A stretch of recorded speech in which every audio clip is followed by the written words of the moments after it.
Você é um arqueólogo em campo. Você já sondou a área, encontrou o local onde vai escavar, marcou as unidades, escavou centímetro por centímetro. E aí, boa! Você achou um artefato. Mas e agora? Como proceder? Agora você está em uma das etapas cruciais da arqueologia. Como extrair material, como assegurar sua integridade física, como assegurar que suas informações não se perderão e como este objeto chegará no laboratório. São essas perguntas que buscamos responder.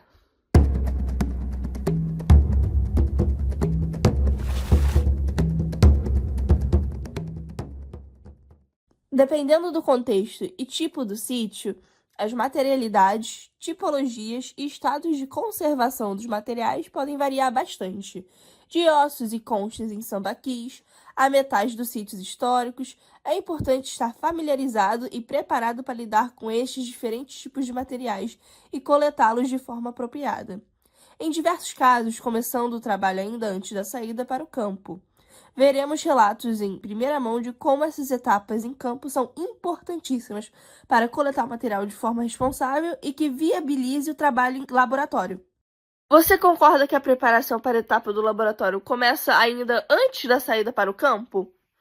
O campo precisa ser pensado antes, durante e depois do campo, né? É muito comum a gente voltar do campo com muito material para ser analisado, com muito material em termos quantitativos também grandes.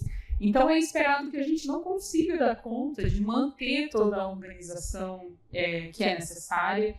Por isso, quanto mais cedo a gente pensar na organização, pensar na gestão como será feita a gestão dos dados, como será feita a gestão do material que a gente trouxe, quais são as etapas necessárias e quais são as etapas básicas após o campo. Menos difícil será o tratamento desses dados após o campo.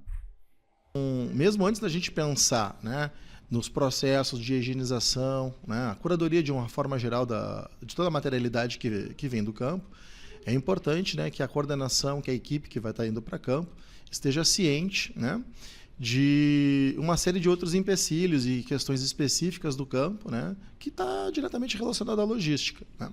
A distância, né, do campo para o trabalho, a questão dos horários, né, como é que vai funcionar esse deslocamento, né, quais são, né, e quais serão, na verdade, também as metodologias que serão aplicadas nesse trabalho, né, e isso não somente estão relacionadas, então, ao modo como esse material vai ser coletado, né? Mas também como esse material vai ser escavado, né? Quais são as metodologias que vão ser utilizadas para o processo de escavação, né? De uma forma mais geral, né?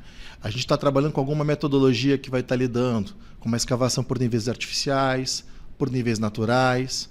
Como é que a gente vai fazer a documentação desses materiais, o registro desses materiais, relacionado às diferentes camadas ou às diferentes unidades estratigráficas. E óbvio que toda a equipe, todas as pessoas que estejam trabalhando, elas estejam cientes e treinadas para utilizar a metodologia para evitar, né, que ao longo do processo ocorram bolas de neve e a gente tenha vários processos depois, né, de perdas de informação ao longo desse trabalho. Como você se prepara para o campo? Quais ações nessa preparação visa a etapa do laboratório? O que você mais valoriza no que diz a respeito às precauções com a coleta do material? Então, acho que a primeira coisa, né, quando eu penso numa cadeia de organização, é pensar qual é a minha pergunta, como eu busco respondê-la, quais são as questões chaves, quais são os elementos básicos que serão importantes serem averiguados no campo. E a segunda coisa, claro, é como eu vou tratar as coisas que vieram do campo, né? Como eu vou tratar os dados que foram levantados, sejam eles materiais, né? E aí estou me referindo a vestígios arqueológicos que esse campo pode trazer, ou se eles são dados de outras naturezas, né? Onde eu vou armazenar esses dados, né? Como eles serão tratados no pós-campo? Qual é a sua equipe? Quantas pessoas estarão com você organizando esse material? tratando esse material. Pensar quais são as fichas, né, que a gente vai utilizar em campo, né, quais são as perguntas que a gente quer responder, e associar a isso também as etiquetas, né? Quais são os campos que a gente vai colocar nessa etiqueta, né? Quais são as perguntas fundamentais ou as informações mínimas que são necessárias que a gente precisa de ter para a gente não perder as informações em campo. Então, por exemplo, né, nessa etiqueta que a gente tem utilizado nos trabalhos com os sítios de Niterói, né, sempre tem, né, o nome do sítio, qual é a unidade estratigráfica, a questão da profundidade, né, por mais que nós tenhamos ali a unidade estratigráfica, mas também a profundidade em centímetros, a gente tem ali a data, o responsável, a informação que foi coletada, que foi colocada na ficha. A gente também tem o campo de tipologia de material. O que a gente está colocando aqui? É material lítico? É faunístico? É cerâmico? O que é? Né? Então, todas essas informações elas precisam estar nas etiquetas dos materiais que vão depois chegar em laboratório. E a terceira coisa é onde esses dados todos ficarão armazenados. Na estrutura que nós temos hoje científica no Brasil, geralmente essas instituições de guarda e pesquisa são as universidades. Mas a gente também pode ter um museu, pode ter um instituto que lida com outras pesquisas. Então, como tua pesquisa soma e como que ela entra na salvaguarda, né, dessa instituição em específico? E à medida que nós levantamos, né, que nós estudamos, que nós averiguamos um determinado lugar, a gente também pode estar intervindo sobre esse lugar, pensando em um sítio arqueológico, né? Mas pode estar intervindo nesse lugar ao mesmo tempo em que nós estamos destruindo esse lugar. Essa percepção é cada vez mais comum na cabeça de profissionais da arqueologia, né? Que à medida que nós conhecemos mais sobre um determinado sítio arqueológico, sobre um determinado contexto arqueológico, nós possivelmente estamos abrindo um livro que não será lido por mais ninguém. Ele será lido a partir da nossa lente, mas não lido in situ, né? Não lido na prática ali todos os dias. Então é necessário pensar que a gente precisa garantir um meio, uma forma de salvaguardar o que a gente está levantando, de salvaguardar o que a gente está escavando, né? Então, acho que a minha primeira preocupação é o registro, né? Então, reproduzir o número de registros é fundamental, ao meu ver. Então, né, uma foto podem ser 5 fotos. Um registro de campo pode ser também duplicado, né? Um registro em diários de campo.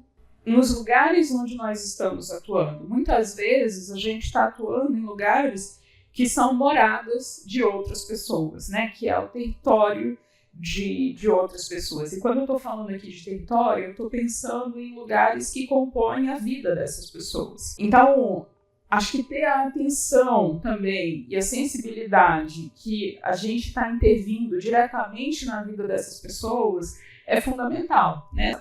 Essa coisa, né, de a gente reproduzir o número de registros faz com que a gente também possa rever esses dados em laboratório, né? Então, se a gente fez um registro fino do que nós estamos fazendo, né, se a gente teve o cuidado de alguma maneira levantar o que estava sendo feito em campo à medida que foi feito, a gente consegue remontar esse quebra-cabeça em laboratório. É com a chegada desse material no laboratório e na instituição de guarda e pesquisa que o material pode ser avaliado com calma e pode se definir melhor como conservá-lo, tendo certeza que esse material poderá ser objeto de pesquisa e ainda exposto no futuro. Etapas de triagem, higienização, identificação ocorrem para que o material possa ser catalogado. Etapas essas que só podem acontecer de forma eficaz se parte do trabalho já foi preparada no momento em que esse material é coletado em campo. Cabe à IGP e quem trabalha nela possuir os protocolos e condições ideais para receber os objetos, não só onde ele ficará armazenado, mas também no laboratório, aonde a etapa de pesquisa realmente acontece a todo vapor. E no laboratório, quais são as precauções específicas desse ambiente? O laboratório é um lugar onde muitas coisas podem acontecer de forma conjunta. Inclusive, você pode estar partilhando esse espaço com outras equipes, como é o caso, por exemplo, do nosso laboratório aqui dentro da UERJ, né? Então, acho que uma das primeiras questões é, novamente, seguir tendo cautela, né, para a gente não ter acondicionamentos errados, né, para a gente não ter troca de material entre as mesas que estão analisando o material. A gente precisa pensar que aquele lugar não é apenas nosso, embora nós passemos 80% do nosso dia útil dentro deles, né? Normalmente os laboratórios são multiusuários, por exemplo, né? Então, vários projetos podem acontecer de forma concomitante. É importante que a gente tenha um cuidado e uma cautela duplicado para que a gente não tenha materiais sem proveniência dentro, né, dos contextos de pesquisa, ou para que esses materiais sem proveniência, eles podem ser sem proveniência, isso não é um problema, né? Eles podem vir do campo assim. A questão é quando eles se misturam a outros materiais que têm proveniência. Uma outra questão, ter o tempo necessário para olhar para ele de fato, né? Muitas vezes nossos materiais, nossos levantamentos, né? Eles não são mudos. Os materiais falam com a gente, não no sentido cosmológico, mas no sentido de que eles podem sim nos oferecer respostas se a gente souber fazer as perguntas, né? A gente tem tempos muito restritos para pesquisa, então é importante que a gente pare, pense e reflita sobre, né, se for necessário voltar 2 ou 3 vezes à mesa de laboratório e, de novo, né, fazer isso com cautela e cuidado. São diversas, né? E elas vão variar, né, a nível também de sensibilidade do tipo de material que é coletado, né? Se é material lítico, se é material cerâmico, se é material faunístico. A gente pensa também muito caso a caso, depende de como estavam o estado, né, desses materiais antes de chegarem no laboratório. Tem alguns materiais que vêm de camadas bastante escuras, de terra preta, né? E esses materiais, né, claro, a gente sempre faz uma seleção daqueles materiais que estão nos apresentando um potencial grande de poderem trazer informações sobre as formas mais específicas, como eles foram usados, né? Então a gente sempre separa parte desses materiais, né, para eventuais análises residuológicas no futuro, mas a maior parte desse material ele costuma ser higienizado, né, com escova de dente, né? Escova de dente e água corrente para tirar essas sujicidades, né? Isso no caso mais específico desses materiais que vem associado a esse material com sedimento escuro, né?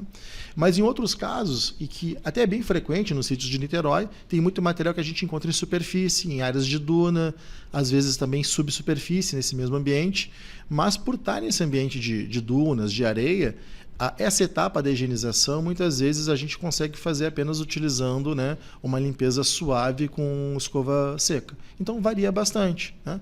O material faunístico já tem outras especificidades. Nesse caso, a gente, obviamente, sempre vai procurar consultar, né, os especialistas da área, muito nesse sentido, né, de tentar também entender quais são as necessidades, né, e as fragilidades de cada material para tentar também, né, minimizar, né, a perda, ao máximo, perder informações que são relevantes para a pesquisa arqueológica e para a conservação dos bens de um modo geral.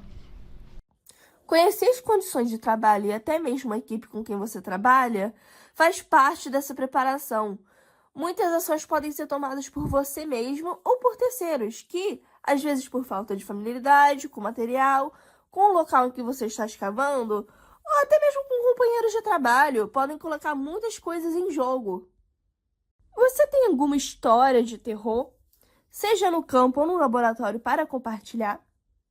Nesse caso, me lembra justamente lá da nossa retomada dos trabalhos em Niterói, né? A gente está trabalhando com o Complexo Arqueológico Lagoa de Itaipu. Hoje nós temos já 17 sítios cadastrados na região. mas começou com 13, 2 deles eram dados como sítios que eram totalmente destruídos. Mas essa era a informação, né, que se tinha, né, para os pesquisadores, de uma forma geral, apesar da comunidade local saber da existência deles ali. Então, em 2022, a gente retomou as pesquisas no Sambaqui de Camboinhas, na Duna Pequena, e fomos na disciplina de prática de campo 1 para fazer a escavação, tentar encontrar esse sítio, né?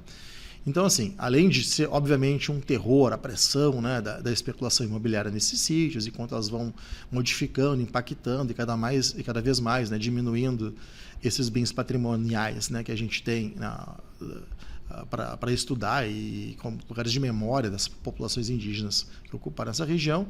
Também tem outras coisas que são bastante complicadas que acabam acontecendo em campo, né? Por mais que a gente tenha diálogo com os alunos ali, né? É a primeira vez que os alunos da arqueologia vão a campo, efetivamente, né, de uma forma oficial aqui na UERJ. Então tem muita gente inexperiente. Então teve um caso, né? Hoje estou rindo aqui, mas foi bastante complicado, né? De aluno pegando um núcleo de quartzo que foi encontrado em superfície e utilizando como marreta para cravar estaca no chão. Às vezes pode ser só falta de noção também. São diferentes coisas bastante terríveis que já aconteceram aqui em campo. Uma das que eu me recordo, esse sítio que eu estou me referindo chama Boa Esperança. Ele fica dentro de uma unidade de conservação lá no Médio Solimões. É um sítio de terra preta, tipicamente amazônico, um sítio a céu aberto, cerâmico, um sítio funerário e também um sítio de habitação, como é mais conhecido na arqueologia. Ele tem mais de 22 hectares. Então, a gente estava, né, fazendo essas etapas de curadoria iniciais ainda no campo e nós não tínhamos um lugar específico para isso no alojamento onde a gente estava ficando. Embora a gente tivesse um alojamento muito bom, né, com pias para higienizar o material, por exemplo. Mas fato é que nós estávamos preparando o material, triando ele, separando em categorias ali no chão de um pátio externo desse alojamento. E para quem já ouviu falar minimamente sobre a Amazônia, sabe que a Amazônia tem temporais enormes, né? E a gente teve um desses temporais durante o campo, inclusive esse campo foi recheado de muitos temporais, e o material estava na parte externa, né? Nessa espécie de pátio do alojamento, mas esse temporal foi tão forte e, né, que remexeu todo o material, levou embora todas as referências que ele tinha de proveniência, então etiquetas, sacos plásticos, tudo foi embora. Parte desse material acabou se tornando um material sem proveniência. Isso nos levou a refazer as atividades que a gente não tinha feito, mas foi possível recuperar parte daqueles dados, também porque parte daquele material havia sido numerado. Então, se esse material não tivesse sido numerado, se a gente estivesse em outro contexto de pesquisa, né, como uma pesquisa ligada ao licenciamento ambiental, onde a gente tem um tempo e recursos muito restritos, a gente teria tido um cenário bem trágico, bem história de terror, eu diria, né? É preciso ter atenção para os lugares que a gente está fazendo de laboratório, para a forma como a gente está organizando os espaços de laboratório, ainda que eles sejam laboratórios improvisados no campo.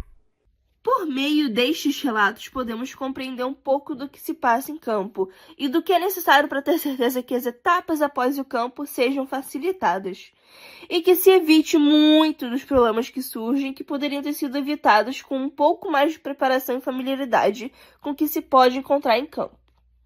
Estas etapas são cruciais para a continuação da pesquisa arqueológica e muito, mas muita coisa vem depois também.